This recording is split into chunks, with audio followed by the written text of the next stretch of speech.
Mitchell Osmond, welcome to the Personal Success Podcast. Thank you for having me, brother. I'm really excited to be here to talk to you. Yeah, me too. Me too.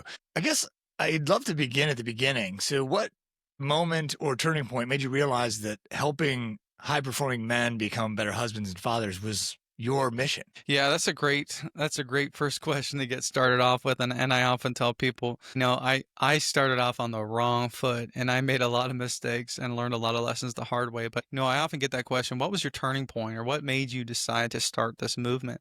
And for me, there were really two key points here. One was a fight. And the second point was a funeral. Okay, so I'll paint the picture for you. Me and my wife were married about 3 years or so, and we were sitting on the couch and in the living room, and we had a huge fight. And our marriage up until that point, over the past 3 years, was very, very difficult. And I can't remember exactly what it was about. It might have been about money or something. I was working part-time, 3 part-time jobs, trying to make ends meet. But there was something different that was about this. There was something different about this fight, and I knew that I don't know if I can fix this one. I feel like if we don't work through this, then this is over. And deep down, I knew I wanted something to change, but I just couldn't quite figure it out. So that was the situation that I was in. And to back up even more, you know, I was recently let go from a senior leadership position. And if your listeners are men, they understand, typically, our careers are heavily wrapped around, our identity and what we do. I mean, my career was everything. It was my calling, it was my identity. And so I spiraled into this cycle of depression. I was 60 pounds overweight. We were over 100K in debt. I was medicating with drugs and alcohol, trying to kind of cope with it, and getting dangerously close to divorce. And it was, as they say, I was checked out, stressed out, burned out, man. Like it was a tough position that I was in. And here's the thing, man. It didn't really make sense to me because the professional side always made so much sense. I could lead teams, I could build budgets, I could run organizations, but when I came home, I didn't know how to talk to my own wife. And I would constantly question, like, why is it I'm so powerful at work, but powerless when I come to home? And maybe your listeners have been there. Take a step back even further. I came from a dysfunctional upbringing, so I didn't really have a relationship with my dad. He was an alcoholic, and, alcoholism, crime, drugs was littered throughout my home growing up. And so I knew I wanted something different for my life and for my family, I but I could feel myself getting pulled back into, some of those behaviors of my father and his father. And, Yeah. this is what we call generational cycles, right? And when I would yell, like I could hear his words in mine, his voice in mine, and I couldn't stop it. And I knew I was called to more, but I knew I could be a better man, but I didn't know what to do or how to do it. And basically, I look back at what was modeled for me, and there wasn't a lot of great things modeled. The things that were modeled were how to, use booze and drugs to numb out, check out, all those different things. And Ryan, at times it felt like I was two different people trapped in the same body. You know, I was this success at work and everybody admired me and I had all the accolades, and I come home and I felt like a failure. And there was so much internal tension. And so we had that big fight, and I was like, I don't know if she's going to walk out next week or not. So now that we get to the second point of the story, which is the funeral, okay? So I was invited to sing at the funeral of this wealthy philanthropic man, and there was a couple thousand people there, huge funeral. And the minister at the time, he was wrapping up, the talk to the people in the room, and he said, "Are you living a life worthy of imitation?" And then he asked, if you were to die tomorrow, would you be proud of the legacy that you left? And Ryan, like, as I was strapping on my guitar, getting ready to sing the last song, I could barely choke out the lyrics because I realized in that moment, man, if this were my funeral, I don't think anybody in the room would say, he inspired me to have a great marriage. He inspired me to get into better shape. He inspired, they probably would have said at that point, he struggled and then it was over, and so, and that's the thing, man, at funerals, people, told at this funeral, people told stories about this man, and that's what we do because that's all we have left. And so at the end of that funeral, when I was driving home, I made a commitment to myself that I would rewrite my story, that I would write new chapters every single day, not just for me, but for my wife and for my family. I decided that in order to become the man I knew I needed to be, then I needed to die to the man that I was. And so essentially, long story short, over the next year and a half, I took ownership of every aspect of my life, and I brought in, I surrounded myself with men who like my ceiling was their floor. You understand? Men who were living where I wanted to go, Yeah. men that could hold me up when I was tired, who could hold me to the standard that I said I wanted for me and my family. And so within a year and a half, I completely restored our marriage. We completely restored our marriage. We paid off the 100 grand in debt. I lost the 60 pounds and built a strong, lean body.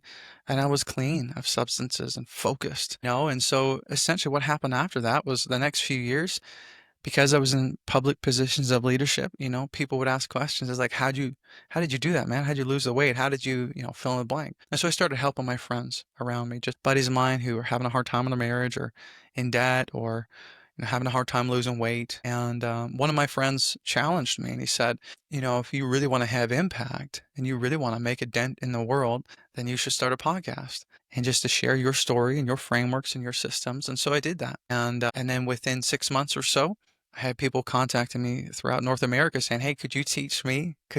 Is there any courses you do coaching? Could you help me?" And then, yeah, so that was, I was 6 months into the podcast. I launched my coaching practice. And over, again, 18 months, over a year and a half, I, launched the podcast and the coaching practice, scaled it to a six-figure business. And now the Dad Nation podcast is globally rated top 10% podcast. And it's amazing. We've been able to help men all around the world reclaim their home, their health, and their happiness without sacrificing their career success. So that's what got me here, man.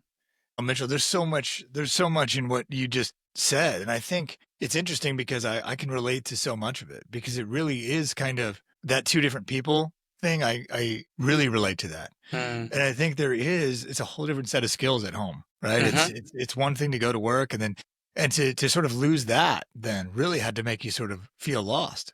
'Cause it sounds like this experience of you realizing that, oh, wow, there's kind of this fight is worse than the last. And then kind of thinking about your future at a funeral while you're asked to kind of play this honorable role, right? Really kind of shifted you into, okay, everything needs to change. And I think there's so much in that because I think people live in varying degrees of that. They feel one way.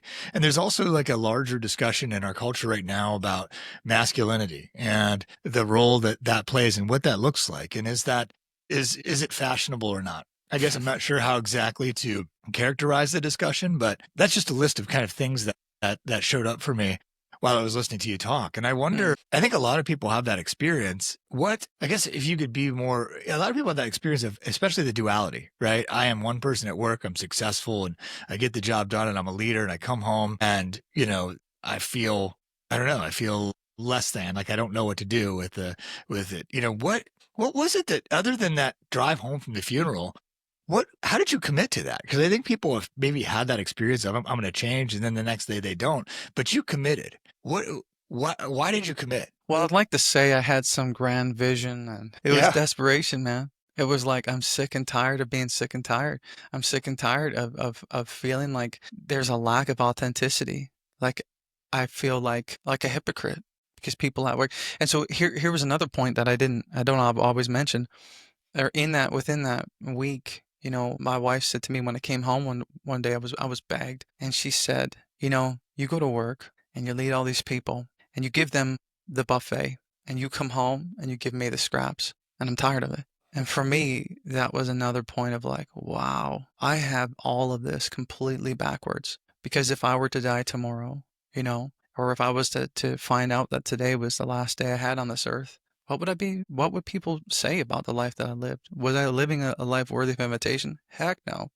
And so for me, it was a place of desperation of like, if I'm ever going to get out of this cycle, because my dad was the same thing, his dad was the same thing, then obviously what we're doing isn't working, right? And so if I don't do something differently, doing the same thing and expecting different results, that's the old adage, the definition of insanity, right? Yeah. And so in order to get different results, I needed to do something different, learn how to make different decisions and to think differently. Otherwise, I can just expect more of the same. And I knew, Ryan, we know like 95% of the decisions that we make every single day are subconscious, that happen on autopilot. So that's why we get stuck in these cycles and we wake up a year later and life still looks the same. We're still having the same fights with our wife. We're still having the same struggles because literally we're only conscious 5% of the time when we're making these decisions, right? And so we live for the most part, unless we extract and we do the deep work, we can just expect more and more and more of the same, right? And so for me, yeah, it was desperation for sure. So what did the conversation with your wife look like? I mean, I can imagine that they're, just to sort of protect her own, experience and emotional nature, there might be some skepticism on her part where you're like, hey, listen, everything's going to change starting today. What did that conversation look like? Yeah, that's a great question, man. And you know, and some of your listeners may connect with this, but oftentimes I would say, this is the time I'm going to change. I'm going to do what I promised. This time I'm going to show up home. I'm going to show up for dinner, or this time I'm going to get to the gym, or, and I broke promise after promise after promise. And so, over time, that's what happens is you erode that relationship with your spouse, with your partner, and even with yourself, right? Broken promises to yourself. And so the question was more of just like a plead of like, hey, like this really connected with me today. I mean, a funeral is a very impacting thing. And I just said, hey, I don't want to be my father. I don't want our kids to have the life that I had growing up. And so would you trust me, and would you have grace with me while I try and figure this out? Give me 6 months. And if you can give me 6 months, I'll prove to you that this time is different.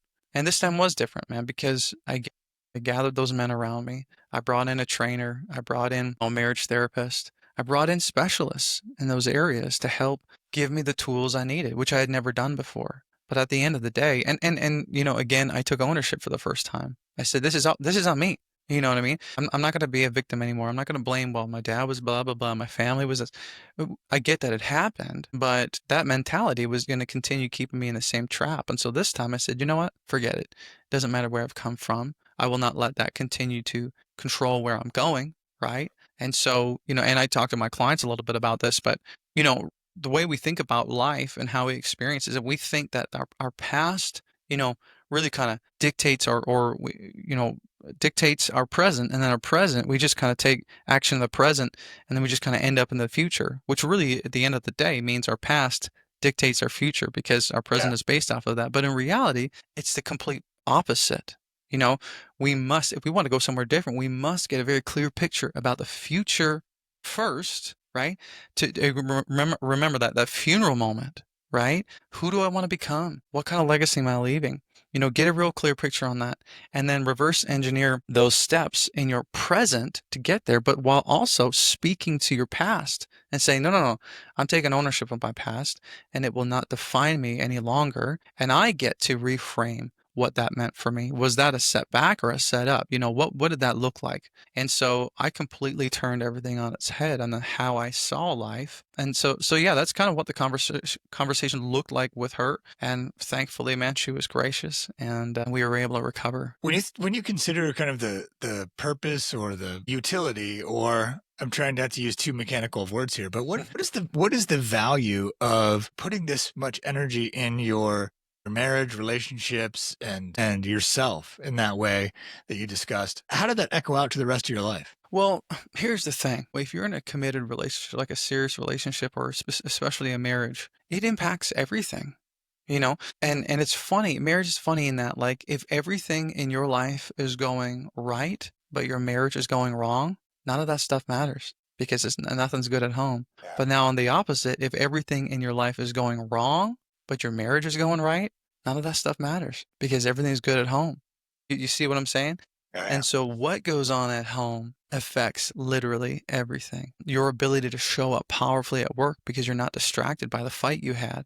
You were fully present at home. You were taking care of your health and your wellness, and you're energized, you're sleeping better, you're stronger, leaner. You show up in a more powerful, significant way at work. And so it's not a coincidence. Every single one of my clients, when they get the personal life dialed in, man, they blow up professionally, and they Yeah. just go through ceilings because we don't understand. We don't necessarily realize the weight that we carry when things aren't going well at home. And when I say at home, I mean within ourselves and our key relationships, right? Both physically and mentally and emotionally. And so it all begins with that. And I think deep down, the masculine essence that we carry as men is very mission driven, right? We're very focused on building excellence, accomplishing things, and it eats us up on the inside if we're failing at home, but we're succeeding at work because we're not being authentic to our true selves. Because we know that at the end of the day,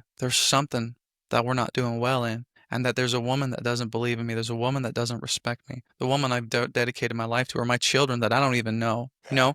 And if you're honest with yourself, it can keep you awake at night. And so that's why it's so important to focus on that. And what I would say is major on the majors, you know? But here's the reason why we don't do that, Ryan. It's because it's hard to measure. It's hard. It's not tactical. And men, we like results, we like systems, we like to Yeah. fix, we like to build.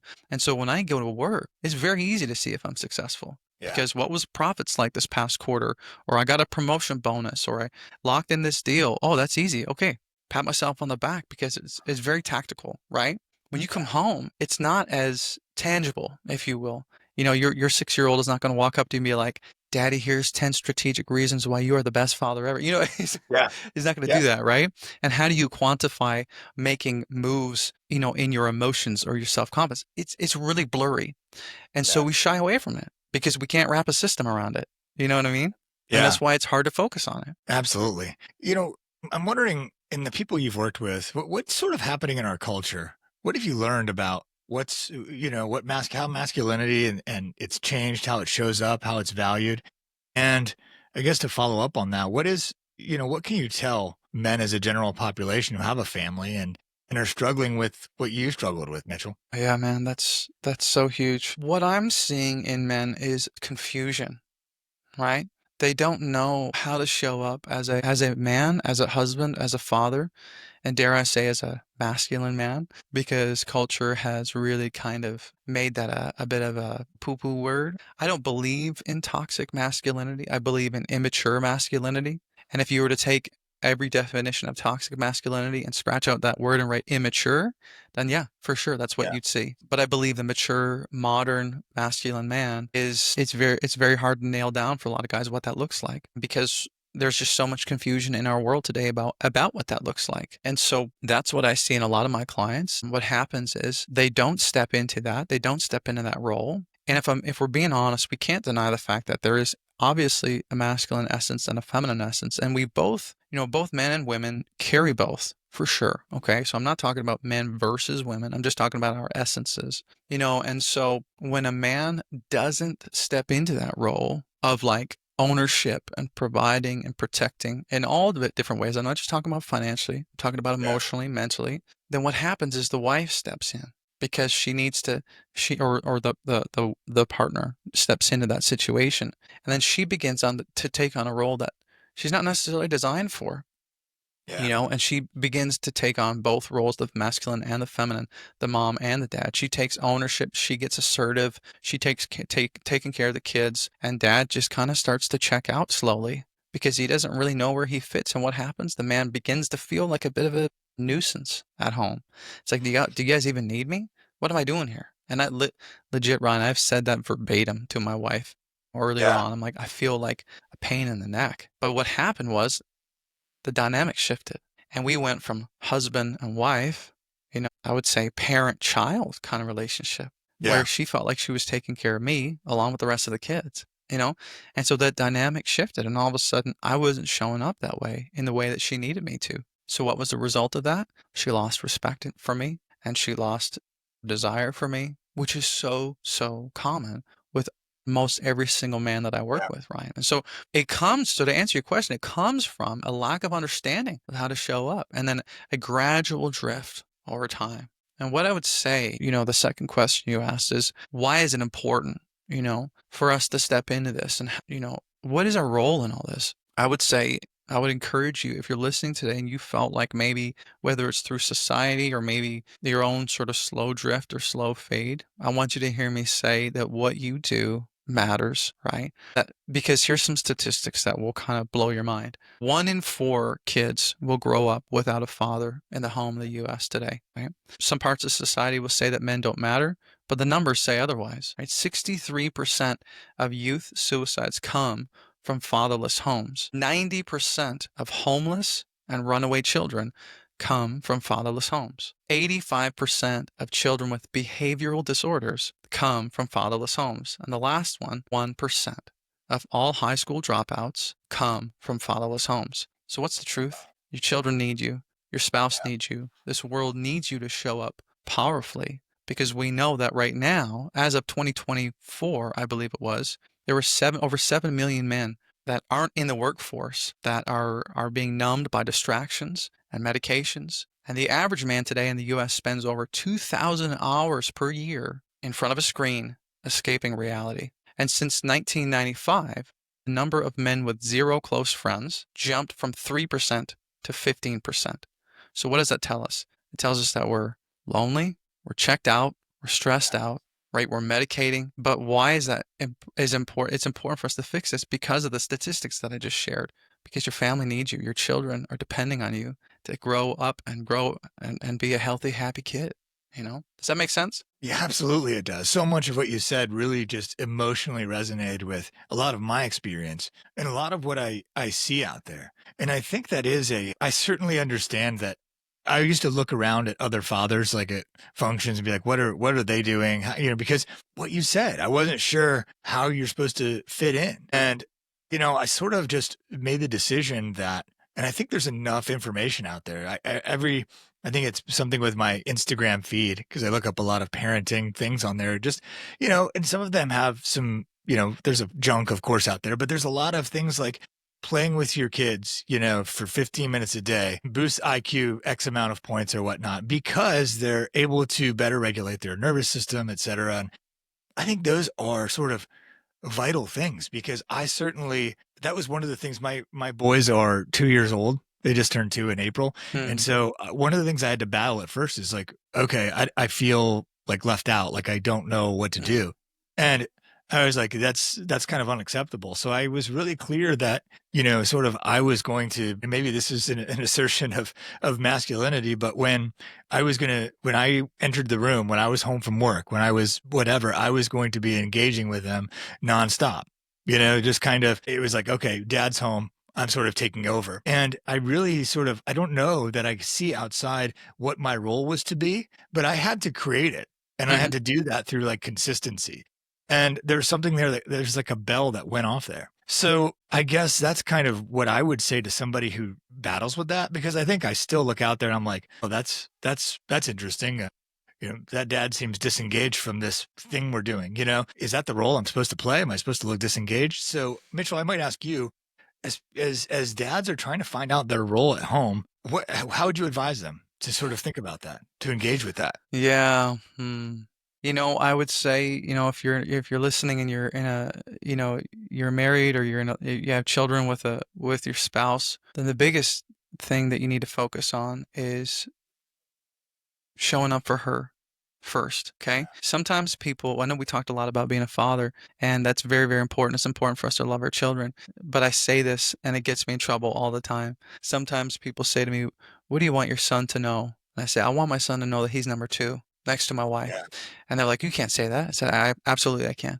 Because my son, I know statistically speaking, my son will become the man that I am today. And so if I want him to be a great husband one day and a great father one day, I need to model what it looks like to love a woman powerfully and to cherish her and honor her. Because he may not always do what I say, but you better believe he's going to do what I do. And so the most loving thing I can do is to set him up for success and show him what a healthy, beautiful marriage looks like so that he can do the same. And so number one is I think it's important for men on this journey of fatherhood to look to their partner and say, how can I show up and serve you powerfully? Because at the end of the day, and I want if you're listening to this, and this is going to be real practical, you're generally speaking, a woman has three basic needs, okay? To feel seen, to feel heard, and to feel safe. Okay, I'll real quickly break those down. But if you can meet these three needs, she's going to be happy. She's going to feel loved, honored,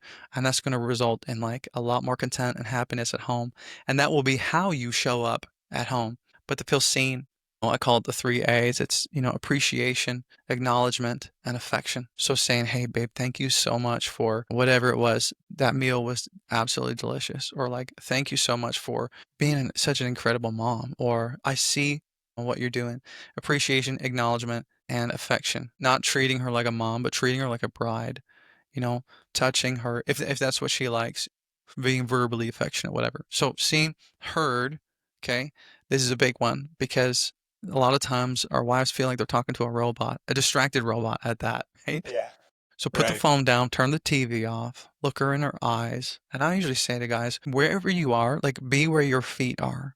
Okay? Yeah. So if your feet are in the room, in the bedroom, and you're laying down and you're talking to your wife, be there. Okay? And we talk about active listening and all that kind of stuff. But to make her feel truly heard, seen, heard, and then the third one is safe. Now, we can split these up into 4 categories, which is physically safe, relationally safe, emotionally safe, and financially safe. Now, physically safe is not just, am I going to protect her? Yeah, for sure. But honestly, if you're throwing a temper tantrum and you're putting your fist through a wall every time you get mad, she does not feel safe, physically safe around you, right? Emotionally safe. Does she feel safe talking about whatever's on her mind without fearing that you're going to belittle her or try and fix it or whatever? She needs to feel like you're just there to listen, that she's safe to share whatever's on her mind. Relationally safe. She needs to know beyond a shadow of a doubt that you're not going to step out on her, that you're not looking at porn, you don't have some OnlyFans account, that you are her number one priority, right? So that you're not leaving. Number 4 is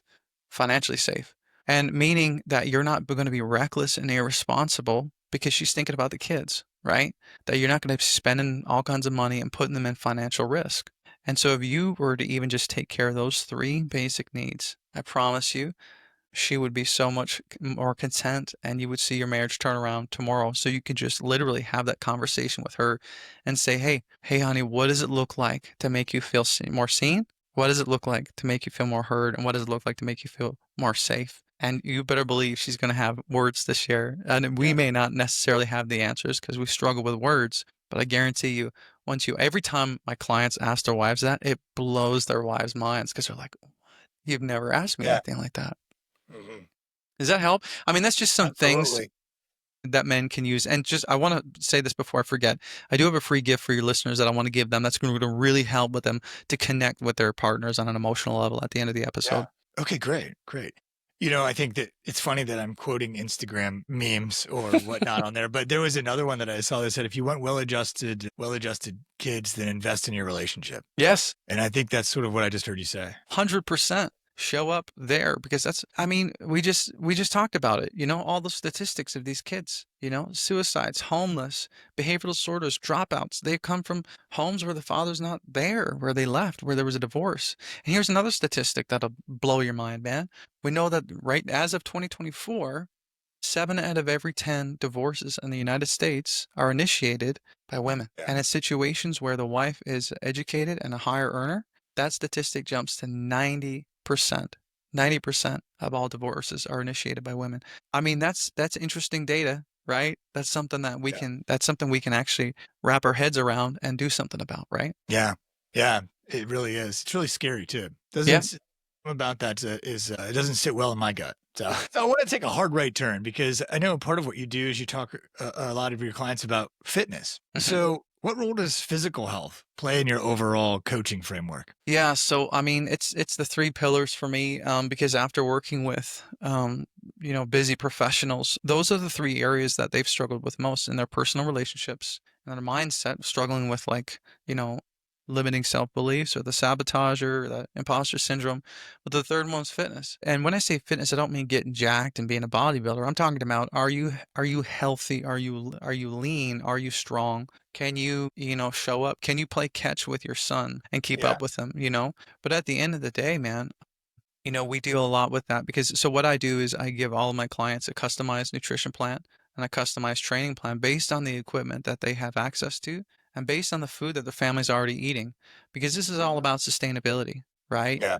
And we're not going to get you to do some cookie cutter plan that you can't keep up, because the point of this is not to be some other fad. The point of it is to be a sustainable rhythm that you can do for the rest of your life, right? Yeah. And so, for example, we make small, simple promises every single day, And it's like maybe we might have a goal of working out 5 times a week, but you know what? The first day, we're actually just going to drive to the gym and go in the doors and then leave. We're not even Yeah. going to work out because we're trying to develop that behavior, that habit, And a couple days later, we're going to go in and maybe we're going to do one exercise and we'll walk back out. We make small promises. Okay, today I'm not committing to some 2-hour workout. I just got to drive to get to the parking lot. and then I'm good, you know? So anyways, we talk a lot about sustainability, and why? Because at the end of the day, your body is plan A for everything, right? Your body is plan A for your career, for your marriage, for your kids, for everything. And so a lot of times I ask, man, I'm like, hey, do you like, because we don't necessarily understand the why. And I talk a lot about this idea that our why power is stronger than our willpower, always, right? You have to connect to a deeper sense of why. So, do you want to just have a six pack, or do you want to be alive and well to walk your daughter down the aisle one day? You know, those are very different motivations. One's very Yeah. short term, and one says, "No, I'm playing the long game here. I Yeah. want to be able to. I want to be able to beat my 12-year-old son in a foot race, Yeah. or I want to be there to play with my grandkids." But realistically, a lot of guys, they're not taking care of their body. Not to mention what happens when you drop body fat and your testosterone increases, and then you can show up at work and you can actually handle way more. Your capacity goes to the roof. You're thinking more creatively. So, for example, I'll share this with you, hopefully this answers your question. But we know that when we exercise, for example, there is a neurochemical cocktail that is released of norepinephrine, dopamine, serotonin, and all these things help us combat stress, lower cortisol.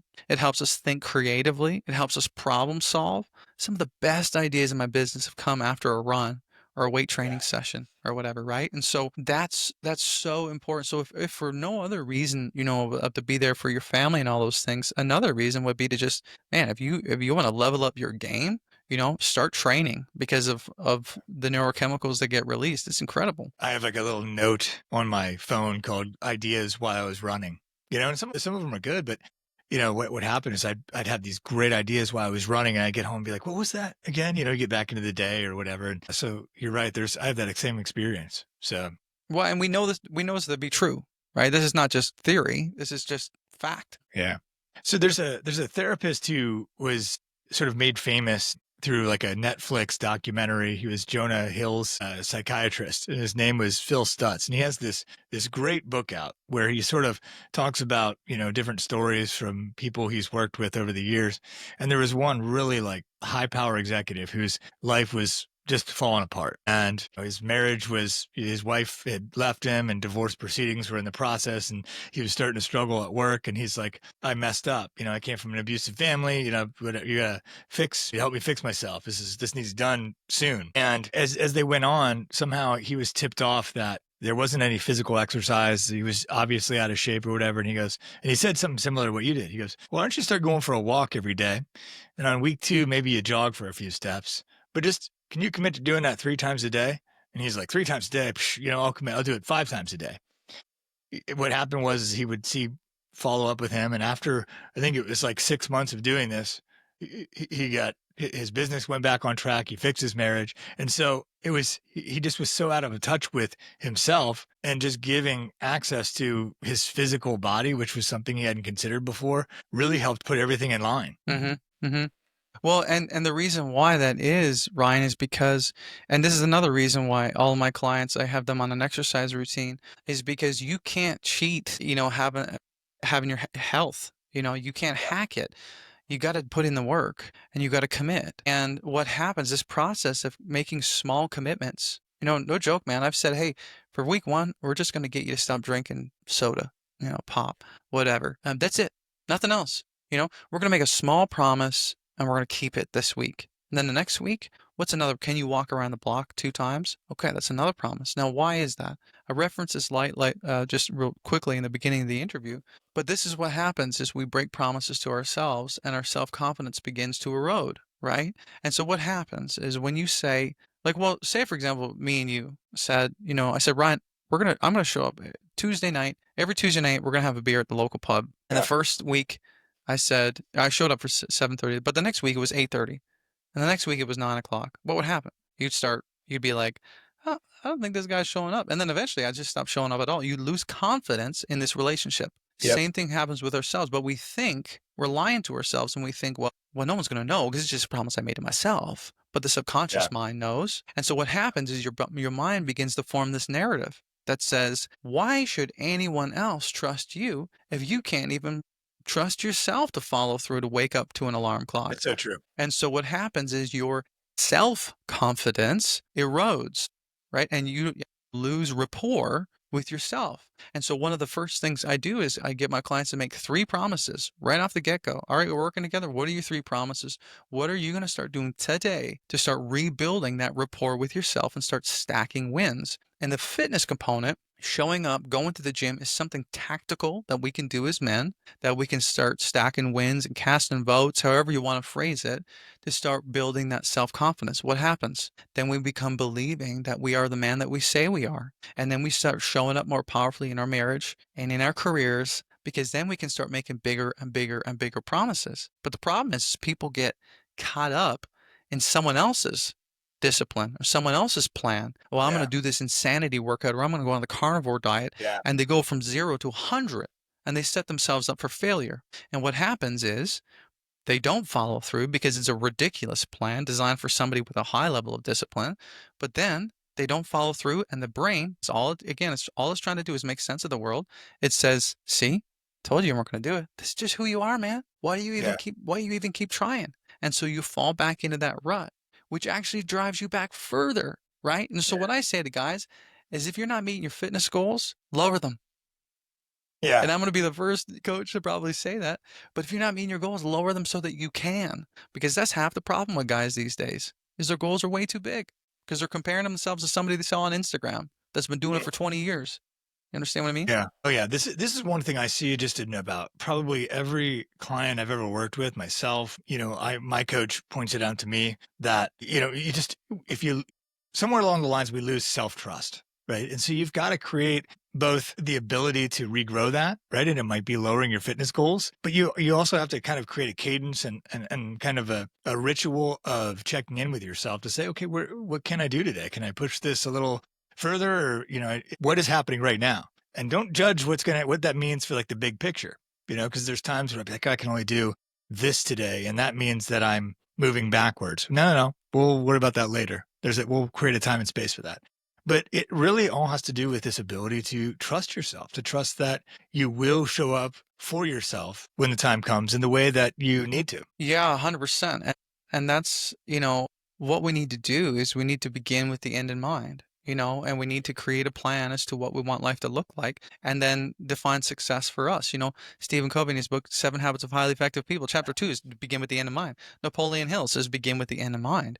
My funeral moment was me beginning with the end in mind, was saying, am I living a life worthy of imitation at the end of my life? What do I have to show Right. for it? And so what I do is I'll get my clients to go through a eulogy writing exercise. And we do 2 eulogies, and we write it from the perspective of our wife or our children, right? And Yeah. I would get them to write it, what they would say about you today, about the man that you were. And then version 2 is going to be what they would say about, whatever you would want them to say about you. You understand what I mean? When you're living the dream life, so to speak. Because that right there, the man I am and the man I want to be, everything in that gap, that's what causes our tension and our frustration and our anxiety. So what do is we begin with the end in mind, and we get a real clear perspective of what we want our lives to look like. And I call it the mission map.